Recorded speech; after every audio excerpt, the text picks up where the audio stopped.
Sahabat-sahabat semua, kota Yerusalem atau Al-Quds adalah kota suci tiga agama. Hingga hari ini masih terjadi konflik di sana.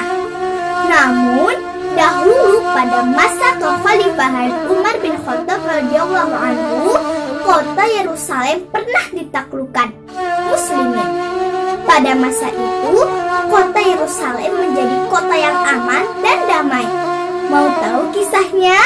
Silahkan disimak kisah berikut ini ya. Khalifah Umar dan penaklukan kota Yerusalem. Kekalahan tentara Romawi dalam perang Yarmuk membuat peluang umat Islam untuk menaklukkan kota Yerusalem atau Al-Quds menjadi terbuka luas. Berdasarkan sumber sejarah, pada bulan November 636 pasukan muslimin di bawah komando Abu Ubaidah mengepung kota Yerusalem.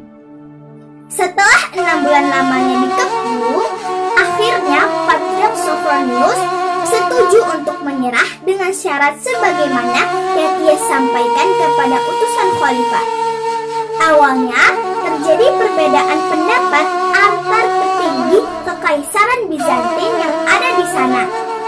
Aftaron tidak ingin menyerah dan bersikeras mempertahankan Yerusalem sampai titik darah kehabisan dengan seluruh elemen yang ada.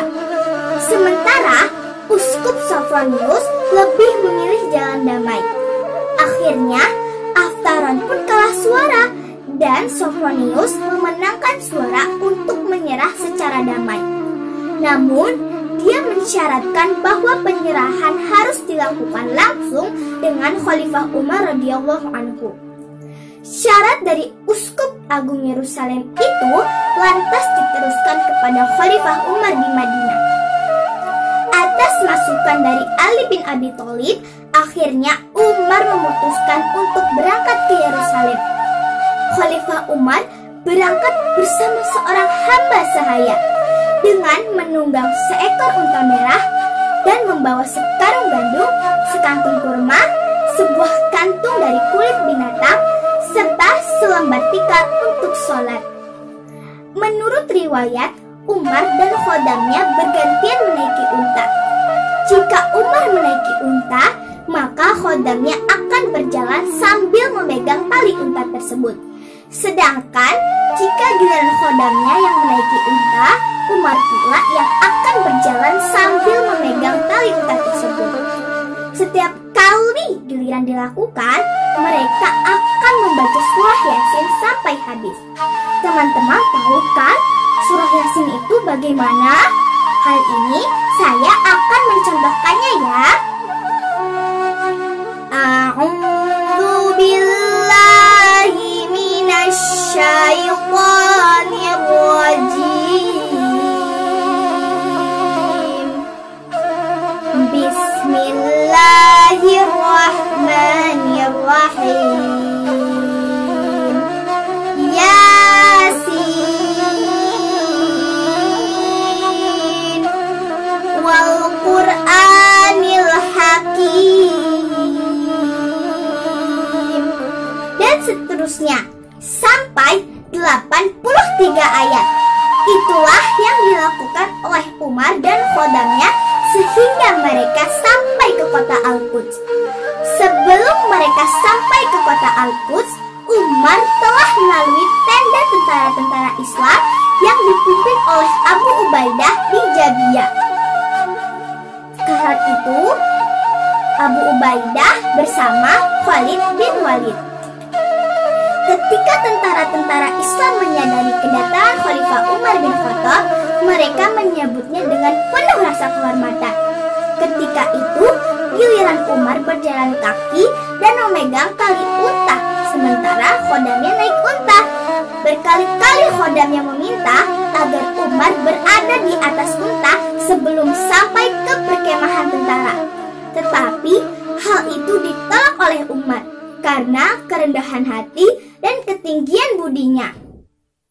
Melihat kondisi kaki Khalifah Umar yang sudah pecah-pecah dan berselimut debu-debu tanah dan luka karena perjalanan yang sangat jauh, Abu Ubaidah dengan niat yang baik memberi saran kepada Umar. Wahai Amirul Mukminin, jika kamu memerintah agar kami memapah dan mengemudikan dalam perjalananmu, niscaya kami akan lakukan. Mereka warga Al-Quds tentu akan kagum melihat kemegahan kamu sebagai seorang khalifah. Tiba-tiba Umar bin Khattab merenung dengan wajah yang sangat kecewa atas apa yang telah diucapkannya. Lalu keluarlah kata-kata Umar yang masyhur kepada Abu Ubaidah. Demi Allah, jika bukan engkau yang mengucapkannya, wahai Abu Ubaidah, niscaya aku akan menghukummu sebagai pelajaran untuk umat ini. Sesungguhnya kita semua ini adalah hina, lalu kita dimuliakan oleh Allah dengan Islam. Jika kita mencari kemuliaan selain Islam, sudah tentu kita akan dihinakan oleh Allah. Khalifah Umar menolak usulan Abu Ubaidah dan tidak memperpanjang dialog bersamanya. Umar bersama khodamnya terus berlalu pergi meninggalkan perkemahan tentara Islam di Jabiyah. Jabiyah itu, teman-teman, adalah salah satu daerah di luar kota Yerusalem. Mereka masih bergantian menaiki unta sambil menghabiskan bacaan surah Yasin. Apabila kota Al-Quds semakin dekat, khodamnya memohon agar Umar tetap naik unta, sementara dia yang akan memegang tali unta yang dinaiki Umar. Tetapi Umar dengan tegas melarang dan memerintah pembantunya agar terus menaiki unta sesuai waktu giliran yang ditetapkan. Kebetulan ketika itu jarak mereka berdua hampir tiba ke pintu gerbang kota Al-Quds. Waktu itu giliran Umar memegang tali pedati unta tersebut. Berkerumun tentara-tentara Romawi dan warga Al-Quds yang beragama Nasrani memenuhi jalanan. Mata mereka terfokus pada seorang pemimpin yang tidak pernah mereka lihat sepanjang peradaban dunia. Biasanya penguasa-penguasa Roma akan datang membawa bala tentara, bendera diraja, dan sebagainya. Tetapi Umar datang dengan baju kasar yang lusuh dan berdebu, sementara kedua kakinya juga berdebu. Pemandangan itu jelas membuat penduduk Yerusalem yang beragama Kristen dan Yahudi terperangah dan lantas menaruh rasa hormat dan kagum. Sophronius berkata, sungguh seperti inilah penampilan Daniel sang nabi saat dia mengabarkan kesederhanaan dan kegejiran hidup di kota suci ini. Pembesar-pembesar Kristen tertegun melihat kedatangan Khalifah Umar. Mereka semua menganggap Umar akan tiba dengan satu rombongan yang sangat besar. Tetapi sebaliknya, Khalifah Umar hanya ditemani oleh seorang khodam setibanya di Yerusalem. Lebih mengharukan lagi, teman-teman, mereka melihat Khalifah Umar yang memegang tali unta yang dikendarai khodamnya. Mereka merasakan perbedaan yang jelas antara pribadi Khalifah Umar dengan semua raja kaisar yang pernah menaklukkan Yerusalem sebelum ini. Seluruh warga Al-Quds dan pembesar-pembesar di Yerusalem memberi penghormatan kepada Umar sambil menundukkan kepala. Kemudian Umar berkata, angkatlah kepala kalian. Sesungguhnya kamu tidak perlu menundukkan kepala seperti ini, kecuali kepada Allah Azza wa Jalla. Dengan cara itu, Umar ingin mengkritik perubahan gaya hidup mereka yang dinilainya telah melupakan nilai-nilai kesederhanaan yang diajarkan oleh Rasulullah SAW. Mereka menyadari dan mengetahui bahwa Umar adalah salah seorang sahabat dekat Nabi Muhammad SAW yang berwatak keras dan lurus. Khalifah Umar kemudian menerima penyerahan kunci kota suci itu secara resmi dari Sophronius. Khalifah Umar mengikat jaminan keselamatan dan keamanan dengan Kristen yang akan tetap tinggal di Yerusalem. Proses upacara penyerahan Yerusalem berjalan lancar dengan diantar oleh para petinggi Kristen di Yerusalem. Usai upacara penyerahan, Khalifah Umar mengunjungi beberapa tempat suci. Salah satunya adalah Bukit Zion, runtuhan Baitullah yang dibangun Nabi Sulaiman alaihissalam dan dikenal oleh umat Islam sebagai Masjid Al-Aqsa. Saat Saat berkeliling di Bukit Zion inilah waktu sholat zuhur tiba. Uskup Sophronius lantas menawarkan Khalifah Umar untuk sholat di gerejanya. Namun Umar menolak tawaran itu. Kalau saya sholat di situ, saya khawatir suatu saat nanti gereja-gereja Tuhan akan dirampas dan dijadikan sebuah masjid. Umar lantas memilih tempat di sisi gereja. Di sanalah kemudian sang khalifah mengimami para panglima dan prajuritnya sholat zuhur.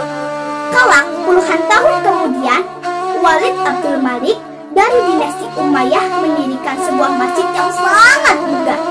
Hari ini, gedung itu dikenal sebagai Masjid Umar bin Khattab.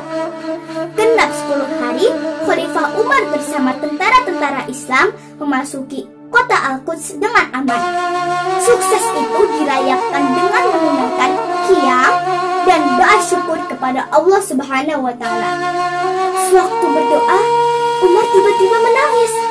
Lalu salah seorang bertanya kepada Umar, "Wahai Umar, apakah kamu menangis karena kemenangan ini?" Umar menjawab, "Benar, aku menangisi kemenangan ini. Dan aku teringat baginda Rasulullah SAW pernah bersabda, 'Demi Allah, bukanlah kemiskinan yang aku khawatirkan terhadap diri kalian, tetapi yang aku khawatirkan adalah kesenangan dunia yang disajikan pada diri kamu semua, sebagaimana yang diperoleh oleh orang-orang sebelum kamu. Lalu kamu semua saling berebut untuk mendapatkan sebagaimana mereka, sampai harta tersebut membinasakan kamu seperti mereka dibinasakan karena kelalaian terhadap dunia.'" Atau kama qala Rasulullah sallallahu alaihi wasallam, "Allahu kafi rabbunal kafi qasadanal kafi wajadanal kafi nikuli kafi kafanal kafi."